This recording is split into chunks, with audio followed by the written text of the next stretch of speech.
The man pulled off the woman's stocking, then picked up an egg-sized rock and placed it inside. He proceeded to shove the rock-filled stocking into the woman's mouth, tying the other end tightly around her neck before brutally violating her. Throughout the entire ordeal, the woman kept her eyes firmly shut, deliberately avoiding a clear look at the man's face. She knew this was her only chance of not being killed to eliminate her as a witness. Because of her strong self-preservation instinct, she became the sole survivor in a series of serial rape murders. Although the woman did not get a clear look at the killer's appearance, she distinctly remembered that his hands were slender, almost like a woman's. But with such a limited clue, the police had nothing to go on. The woman's ordeal was identical to several other recent cases. The previously murdered women had all been violated after having underwear pulled over their heads, then strangled to death with their own stockings. After each crime, the killer left no trace behind. The one time a footprint was left at the scene, it was crushed by the tires of a passing tractor, destroying the evidence. After repeated setbacks, Detective Guang Lim could no longer handle the pressure and went to unwind at his old flame's place. Unexpectedly during their conversation, he learned from her that the most recent victim,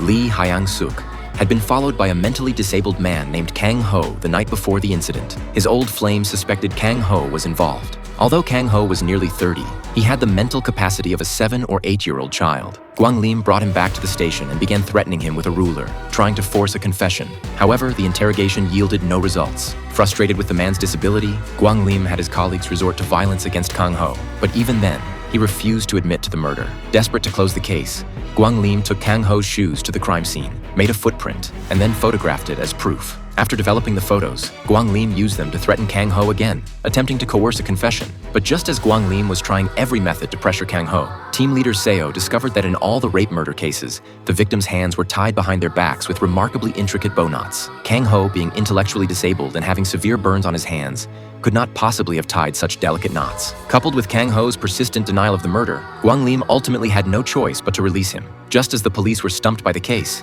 another woman was raped, murdered, and dumped in a field of reeds. In a cruel twist of fate, this victim was Guang Lim's old flame Hyun Soon.